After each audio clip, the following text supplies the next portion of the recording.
نادي موتي كويلك خلي يتحلف لا هذه صار سيد مس نادي موتي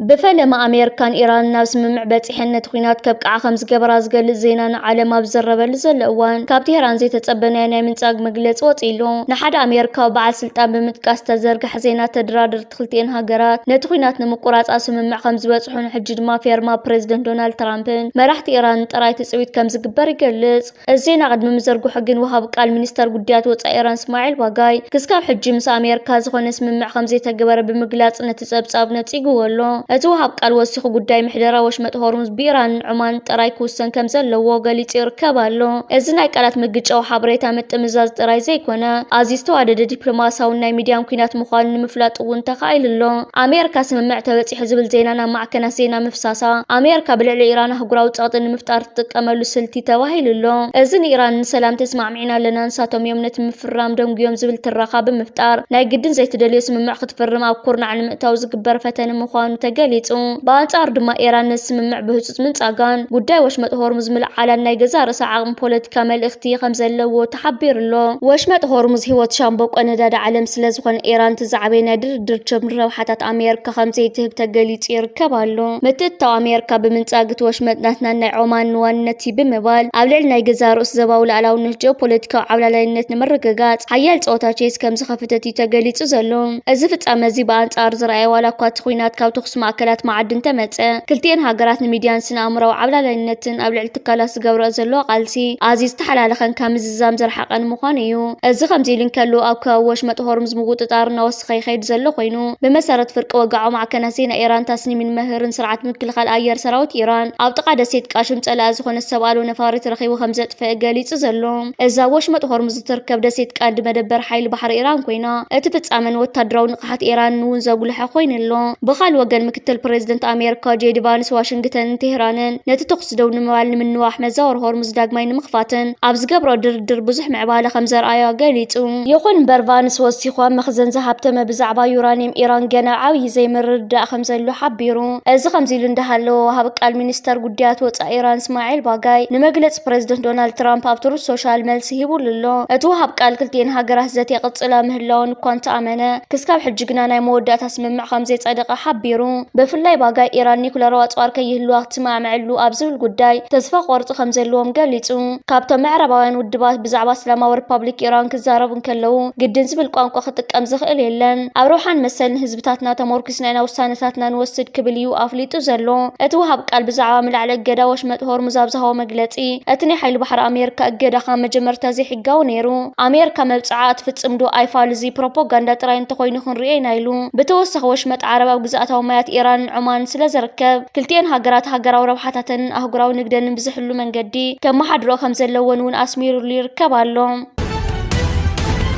بوزحات بركينا فاسو عمتات كوسد اليوم زامن البروجكت ارجاب تحت وتدراو منجست ابراهيم تراورا اب استات حدا عمت تراي 5 زازمين نجر اب سمين اوغادغو اب زركب بابري زركب 20 كيلومتر زنوحاتو صرغيا ب10 شمونت غنبت 2025 جمر خوينو درو تزازيمون حزب خفوت مخاني نجر ات بروجكت بزيناي وصال قحنامنا وصا كوبانيات تنصخي تصقعن كم استخايده صبصبات يحبرو سمزت هاجر كاب زواسحل زمصو مهندساتن سرحتنياتن وشت عدي نتسرحم اكل نايت وشتاو كيلت مفتار سراح كمون معبالة تحت قرصن معباز قبر صعر 5 حزوي قلصو اتي صرغيا مونغو عادتاتن كتماتاتن موغعازي خم حيش بفلي حرستو تفريات بقليلنا عراقاتات كسغاغرو حجز تصبيتي قبر افريقاويان بناي وشت عادته هو عبيت مسارات المعات مهنات لكع خمتي بزح حساب زياده خريو زدل عينت ساعاتيو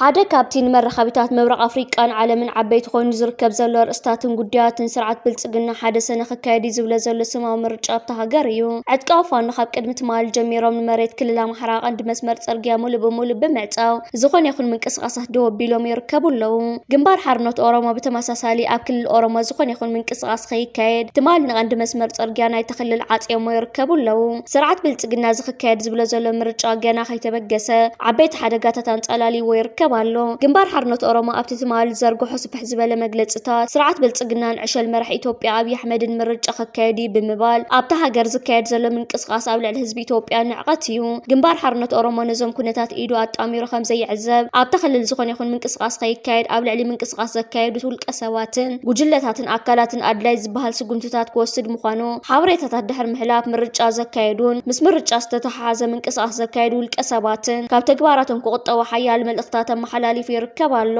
ስርዓት ብልጽግና ሓደ ሰነ ዘካየዶ ምርጫ ገና ከይተበገሰ ዝፈሸለ ይመስል ዓበይቲ መራኸብታት ዓለም ነቲ ኣብቲ ሃገር ክካየድ ዝበሃል ዘሎ ምርጫ ተተሓሒዙ ዝተፈላለዩ ትንታነታት ሒዘን ምውፃእ ቀፂለን ይርከባ ኣለዋ ኢትዮጵያ ዓበይቲ ሓደጋታት ወዲቓ ትርከብ ከም ዘላ ዕሸል መራሒ ኢትዮጵያን ስርዓት ብልጽግናን ካብ ስልጣን ተኣልዮም መሰጋገር መንግስቲ ንኩሎም ኢትዮጵያውያን ዝሳተፍ ኣብቲ ሃገር ከይመፀ ኣብቲ ሃገር ምርጫ ይካየድ ብዘየግድስ ዝኾነ ይኹን መፍትሒታት ክመጽእ ከም ዘይኽእል ብልጽግናን ዕሸል መራሒ ናይቲ ሃገር ካብ ስልጣን ክውገድ ጻውዒታቶም የቕርቡ ኣለዉ ዕሸል መራሒ ኢትዮጵያ ኣብይ ኣሕመድን ስርዓት ብልጽግናን ልዕሊ ዝኾነ ካልእ እዋን ዓበይቲ ሓደጋታት ወዲቖም ይርከቡ ኣለዉ ብተወሳኺ ስርዓት ብልጽግና ሻዕብያ ሕወሓት ፋኖን ኦነግን ውህድ መጥቃዕቲ ክፍኑ ይዳለዉ ኣለዉ ኣዲስ ኣበባ በርባዕተ መኣዝን ክትዕጾ ትኽእል እያ ወዘተ ብዝብል ጭንቀት ናይ ስልጣን ዝውውር ክንገብር ኢና ንዓለም ኣውያትና ክነስምዓ ኣለና ኣፍሪቃዊ ሕብረት ፀግዕና ክሕዚ ክፈል ክንከፍል ኢና ኮታ ሃለውሳ ተጸሚዱ እዩ ዝርከብ ዘሎ እዚ ከምዚ ኢሉ እንከሎ ትማሊ ካብ ክልል ትግራይ ነታ ክልል ነዳዲ ብወደባት ኤርትራ ቢሉ ኣትዋ ከም ዘሎ ዜናታትን ሓበሬታታትን እናወፀ ይርከብ ኣሎ ስርዓት ብልጽግና ናብ ክልል ትግራይ ነዳዲ ከም ዘይኣቱ ጌርደው ካብ ዘብሎ ልዕሊ 7 ወርሕ ኣውፂሩ ይርከብ ኣብ ክልል ትግራይ ዝካየድ ዝተፈላለዩ ማሕበራዊ ንጥፈታት ብፍላይ ሰራዊት ትግራይን ትካላት መንግስቲ ናይ ትግራይን ዘካየድዎ ምንቅስቃስ በቲ ስርዓት ብልጽግና ዘካየዱ ነዳዲ ደው ናይ ምባል ምክንያታትን ኩነታትን ደው ክብል ኣይከኣለን እዚ ከዓ ተፈጢሩ ዝርከብ ዘሎ ጽምዶን ርክባትን ንክልል ትግራይ 360 ዲግሪ ንምዕፃዋ ብስርዓት ብልጽግና ዝተገብረ ስትራቴጂ ኣባይታ ሙሉእ ንሙሉእ መኺኑን ፈሺሉን ይርከብ ኣሎ ሰበስልጣን ክልል ትግራይ ዝተፈላለዩ ኣጋጣሚታት ኣብ ማሕበራዊ መራኸቢታት ኣብ ዝቐረብሉ እዋን ትግራይ 360 ዲግሪ ከም ዘይትዕጾ ምስ ጎረባብቲ ሃገራት ነቲ ሃገር ፈጢራቶ ትርከብ ዘላ ጽምዶን ርክባትን ናብ ካልእ መድረኽ የሰጋግራ ከም ዘለዎ ንህዝቢ ትግራይ ከዓ ጽምዶ መዋጾ ከም ዝኾነ ክዛረቡ ሰሚዕናዮም ነርና ስለዚ ዝሕጂ ዝወጽ ዘሎ ዜናታት ኣቀዲሙ ዝተገበረ ስለዝኾነ ብዙሕ ዘገርም ኣይኮነን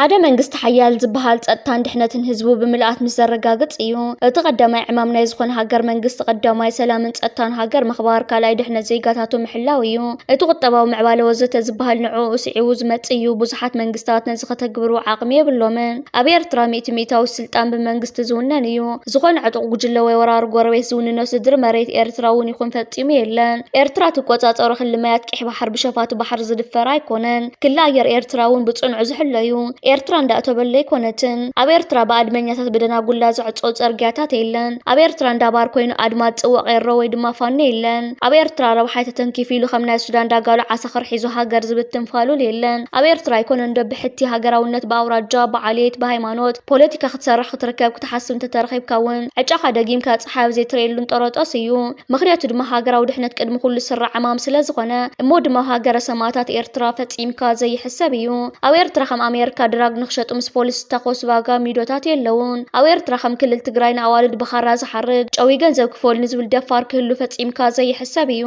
ኣብ ኤርትራ ምስ ዕጡቕ ጉጅለ ተቃወምቲ ጭርጭር ዓበደ ክጻወት ዝውዕል መንግስቲ የለን ኣብ ኤርትራ ናብ ፕሪቶሪያ ከይዱ ምስ ዕጡቓት ጉጅለ ዝፈራረም መንግስቲ የለን ኤርትራ ብማይ ካመር ዝኣመሰለ ጻዕዳ ልኡኽ ዝእዘዝ መንግስቲ የለን ኣብ ኤርትራ ወልቃይት የኛ ራያ ናይና እንዳበለ ዝተሃናኾት ህዝቢ የለን ኣብ ኤርትራ ኣስመራ ኬንያ ዝብል ፖለቲካ የለን ኣብ ኤርትራ ናይ ድንኳን ቴሌቪዥናት እንዳቀረበ ናይ መርዚ ፖለቲካ ክተፍእ ዝውዕል ፈሊጥ የባህል የለን ኣብ ኤርትራ ውልቀ ሰባት ዝውንንዎ ሽጉጥ ይኹን ካልእ ብረት ፈጺሙ የለን ኩለ ጸዋሪዕ በይን ኣሳብ ትሕቲ ምቁጽጻር መንግስቲ እዩ ኣብ ኤርትራ ሰብ ብጥይት ተቐቲሉ ዝብል ወረ ሕልሚ እዩ ካብኦም ሓጀር እስካብ ሰልዓ ካብ ራስ ቄሳር እስካብ ራስ ዱሜራ ካብ ክሳድ ዒቃ እስካብ ቅሮራ ካብ ዛላንበሳ እስካብ ጫፍ ኣዶብሓ ናይ ጥይት ድምፂ ኣይስማዓን እዩ ኣብ ኤርትራ ከይዕመፅ ኢላ ትፈርሕ ጎርዞ ሃንከይ ግበር ኢሉ ዝፈርሕ ጎበዝ የለን ኤርትራ ልዕ ዝኾነት ሃገር ፍጹም ናይ ጸጥታ ውሕስነት ዘለዋ ሃገር እያ ኣብ ኤርትራ ከይሰርቕ ኢሉ ዝፈርሕ በዓል ድንኳን የለን ኣብዚ ብኹናትን ዕግርግርን ዝሕመስ ዘሎ ዞባ ቂሕ ባሕርን ቀርኒ ኣፍሪካን እታ እንኮሚት ሚእታዊ ሰላማ ዘውሓሰት ደሴት ሰላምታ ኣብ ሻዕብያ ትመሓደር ኤርትራ እያ ትካላት ስልያ ጸጥታ ፖሊስን ሓይልታት ምክልኻልን ኤርትራ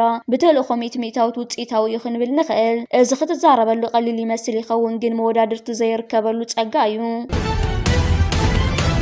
በአምባሳደር ነጋስ ካሳ አምባሳደር ኤርትራ ሕብረት ኤውሮፓን ሃገራት ቤኔሌክስን ዝተመርሐ ልኡኽ ኤርትራ ኣብቲ ኤዚል ዊኒቫል ሃገር ኤስዋቲን ዝተኻየደ ኣኼባታት ፓርላማዊ ጉጅለ ውድብ ሃገራት ኣፍሪቃ ካርቢያን ፓስፊክን ከምኡውን ኣኼባታት ፓርላማዊ ባይቶ ኣፍሪቃ ሕብረት ኤውሮፓን ተሳቲፉ ቀንዲ ቀዳምነት ናይቲ ብተናፀልን ብጉጅለታትን ዝተኻየደ ኣኼባታት ነቲ ኣብ ክንዲ ስምምዕ ኮቶን ዝተክአ ስምምዕ ሳሞኣ ንምፅዳቕን ንምድልዳልን ነይሩ። ክኢላታት እውን ብዛዕባ እቲ ሓድሽ ስምምዕ መብርሂ ሂቦም ተሳተፍቲ ፀብፃብ ዋና ጸሓፍ ድሕሪ ምስማዕ ብዛዕባ እቲ ዝመፅእ ናይ ሚኒስተራት ቤት ምኽሪ እቲ ፓርላማዊ ጉጅለ ዞባ ኣፍሪቃን ሕብረት ኤውሮፓን ተመያይጦም ኣብቲ ንድፊ ውሳነ ድማ ለበዋታት ኣጽዲቖም ልኡኽ ኤርትራ ምስ ሕብረት ኤውሮፓ ዝተኻየደ ኣኼባ ንኽብርታት ሃገራት ኣፍሪቃ ግቡእ ቆላሕታ መሃብ ዘለዎ ኣገዳስነት ኣስሚሩሉ ተሳተፍቲ ብዘይካ ዞባ ኣፍሪቃ ሰላምን ርግኣትን ንምርግጋጽ ኣብ ዝግበር ጻዕሪ ግደ ዞባ ውድባትን ፓርላማታትን ተመያይጦም እቲ ኣኼባ ብቤት ምኽሪ ሚኒስተራት ኣፍሪቃን ሕብረት ኤውሮፓን ዝቐረበ ለበዋታት እውን ኣጽዲቑ። ፓስፖርት ኤርትራ ደነቕ ዕቤት ከም ዘርኣየ ተገሊጹ። ዓለማዊ ደረጃታት ፓስፖርት ዝህብ ዓለማዊ ትካል ንፓስፖርት ኤርትራ 2026 ብዝሃወ ደረጃ ዝተፈላለዩ ናይ ዜና ምንጭታት ልዑል ዕቤት ከም ዘርኣየ ገሊጾም ኣለው። እቲ ኣብ ዝተፈላለዩ ገጻት ማሕበራዊ መራኸቢታት ዝተዘርግሐ ሓበሬታ ፓስፖርት ኤርትራ ዓለማዊ መድረኽ ኣደነቕ ዕቤት የርእሎ ድሕሪ ምባል ካብቲ ጸኒሕዎ ዝነበረ ደረጃ ብምውጻእ ምስ ላዕለዎት 100 ፓስፖርታት ከም ዝተሰርዐ ኣረዲዩ። እቲ ሓበሬታ ንዕቤት ፓስፖርት ኤርትራ ከም ምኽንያት ዝጠቐሶ ድማ ዝተፈላለዩ ሃገራት ኣፍሪቃ ንኤርትራውያን ናጻ ናይ መእተዊ ቪዛ ብምሃብ ናብ ሃገረን ንኽኣትዉ ምትብባዕ ይገብራ ምህላወን እዩ። ኤርትራውያን ዜጋታት ኣብ ዝተፈላለዩ ሃገራት ኣፍሪቃ ብዝገብርዎ ዘለዉ ወፍሪ ናብ ቓልቦ ሃገራት ኣፍሪቃ ስሒቦም ከም ዘለዉ እውን እቲ ጸብጻብ የምልክት። ብመሰረት እቲ ሓበሬታ ፓስፖርት ኤርትራ ዘለዎም ዜጋታት ኣብዚ እዋን እዚ ናብ 43 ሃገራት ዓለም ብናጻ ቪዛ ወይ ድማ ምስ ኣትኻ ብዝወሃብ ቪዛ ክንቀሳቐሱ ይኽእሉ ኣለዉ። በዚ ድማ ፓስፖርት ኤርትራ ዓለም መበል 96 ደረጃ ክሕዝ ክኢሉ ኣሎ።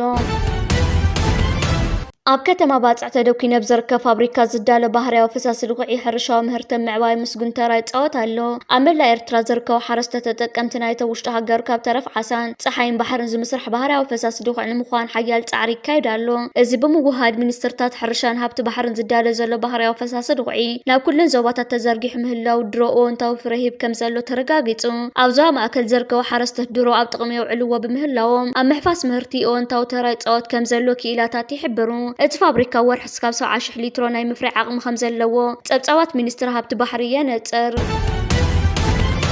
ኣብ ኤርትራ ዝርከብ ናይ 560 ሚልዮን ዶላር ፕሮጀክት ዕደና ኣስመራ ቅድሚ ሙሉእ ብምሉእ ናብ ፍርያት ምእታዊ ናይ መጀመርያ ፍርያት ኣረኪቡ። ኣብ ኤርትራ ዝዓበየ ልምዓት ዕደና ዝኾነ ፕሮጀክት ዕደና ኮፐርን ፖሊሜታልን ኣስመራ መስርሕ ተኸላን ፈተነን ብዓወት ብምዝዛም ናይ መጀመርያ ፍርያት ኮንሰንትሬት ኣፍርዩ። እዚ ድማ ንጽላት ዕደና ሃገር ዓብይ መድረኽ እዩ። ብኩባንያ ኣስመራ ማይኒንግ ዝማዕበለ 560 ሚልዮን ዶላር ዝወድእ ፕሮጀክት ኣብ ኤርትራ ዝዓበየ ንጡፍ ናይ ዕደና ወፍሪ ኮይኑ ኣብዚ እዋን ኣብ ህንጸት ዝርከብ ዝዓበየ ናይ ቻይናን ኤርትራን ሓበራዊ ትካል እዩ። ዋነቱ ድማ 60 ሚእታዊት ንቻይና 40 ሚእታዊት ንኤርትራ ዝተኸፋፈለ እዩ። እቲ ፕሮጀክት ኣብ ጥቓ ርእሲ ከተማ ኤርትራ ዝርከቡ 4 ናይ ማዕድን ዕደናታት ዘጠቓልል ኮይኑ ንሳቶም ድማ ደባርዋ፣ ኣምባደርሆ፣ ዓዲ ንፋስን ጉፖን ወርቅን እዮም። እቲ ጠቕላላ ትሕዝቶ ማዕድን 19 ስኩዌር ኪሎ ሜትር ዝዝርጋሕ ኮይኑ ኣስታ 9 ሚልዮን ቶን ከም ዝኸውን ይግመት። ን16 ዓመታት ንኽሰርሕ ተባሂሉ ዝተዳለወ ዝዕደና ናብ ሙሉእ ንግዳዊ ፍርያት ምስ ኣተወ ዓመት ክስካብ 4 ሚልዮን ቶን ማዕድን ክከታተል ትፅቢት ይግበረሉ። ናይ ቻይና ናይቲ ፕሮጀክት ሓፈሻዊ ናይ ኢንጂነሪንግ ዲዛይን ዕዳጋ መሳርሒታት ህንጸት ፋብሪካ መጻረዪ ማዕድን ከምኡውን ልምዓት ቀዳማይ መድረኽ መኽዘን ተረፍ መረፍ ሓላፍነት ወሲዱ ሰሪሕዎ እዩ።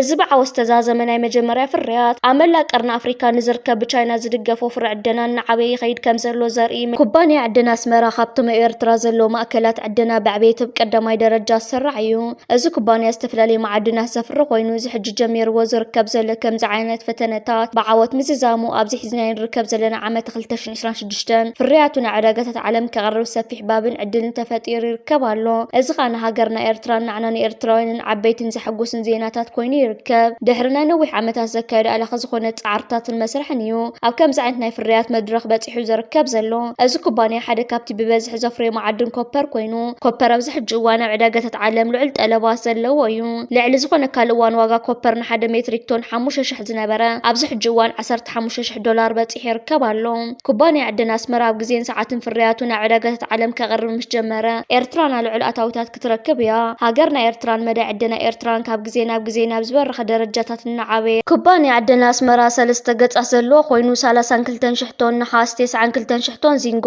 42,000 ኦንስ ወርቂ ከምኡውን 1 ሚልዮን ኦንስ ብሩር ኣብ ውሽጢ እዚ 8 ዓመታት እዚ ክሓፍስ ድማ ዕላማ ገይሩ እናሰርሐ ይርከብ ኣሎ።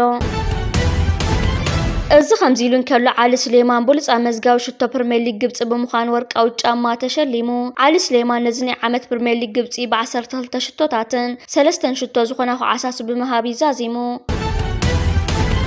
ሰራዊት ሱዳን ስትራቴጂክ ድሮን ወቂዑ ከም ዘውደቀ ተሓቢሩ። ሰራዊት ሱዳን ሎሚ 30 ጉንበት 2026 ብRSF ትውነን ዓባይ ድሮን ኣብ ዞባ ቡል ናይል ከተማ ጉሙዝ ብፀረ ድሮን ኣውዲቕዋ። ከም ዝፍለጥ ሰራዊት ሱዳን ኣብ ውሽጢ ሓደ ወርሒ ጥራይ መበል 5 ስትራቴጂክ ድሮን RSF ወቂዑ ውዲቕሎም። ብተወሳኺ ድማ ጀነራል ኢሳም ፋዲል ኣብ ውሽጢ ሰራዊት ላዕለዋይ ወታደራዊ መዝነት ዘለዎ መኮነን ከም ዝቀተልዎ እተን ማዕከናት ዜና ይገልጻ ኣለዋ። እዚ ኣዛዚ ጨካኒ ኤርትራ ጽላት ዘለዎ ኣዛዚ ነይሩ። ሓይልታት ምክልኻል ሱዳን ኣብ ኩናት ዘሪባ አልኩርሙክ ዓብይ ዓወታ መዝጊቦም 15 ናይ ውግእ መካይን ድማ ተማሪኸን ኣለዋ። አልኩርሙክ ሰማያዊ ኒል ሰራዊት ምክልኻል ሱዳንን መሻርክቲ ሓይልታቱን ኣብ ከባቢ ዘሪባ ወረዳ አልኩርሙክ ግዝኣት ሰማያዊ ኒል ምስ ዕሱብ ሚሊሻታት RSF ድሕሪ ዘካየድዎ ሓያል ውግእ ሓድሽ ወታደራዊ ዓወታ መዝጊቦም። እቲ ውግእ ልዕልቶም ዕሱባት ሓይልታት ብዝወረደ ከቢድ ሰብኣውን ንዋታውን ክሳራ ተዛዚሙ። ምንጭታት ግንባር መድረክ ሻሂድ ዓያን ከም ዘረጋገጽዎ ሓይልታት ምክልኻል ሱዳን ነቶም ሚሊሻታት ካብቲ ቦታ ድሕሪ ምስጓጎም 15 ናይ ውግእ ክሩዘር መካይን ክማርኹ ኪሎም ኣለዉ። ካብዚኣተን 7 ብመድፍዕ ድሽካ ዝተዓጠቓ 5 ድማ ብድርብ ዙ 23 ዝተዓጠቓ ክኾናን ከለዋ እተን ዝተረፋ 3 ድማ ዓለባ 107 ሚሜ ዝዓይነተን ናይ ሮኬት መተኮስ ዝተጻዓና መንባረን ተሓቢሩ። እቶም ምንጭታት ወሲኾም ከም ዝሓበርዎ ኣብቲ ውግእ ልዕሊ 250 ኣባላት ዕሱብ ሚሊሻ ተቐቲሎም። ብተወሳኺ ብሰንኪ ግጭት ዝወረዶም ከቢድ መጉዳእቲ ኣስታት 20 ዝኾና መካይን ቁስላት ጽዒተን ካብ መሬት ሱዳን ወፅን ናብ ደቡብ ኢትዮጵያ ገጸን ክጓዓዛ ተራእየን ኣለዋ። እቶም ቁስላት ሆስፒታል ኣሶሳ ሕክምና ረድኤት ንምርካብ ይጓዓዙ ከም ዝነበሩ እውን እቲ ሓበሬታ የምልክት።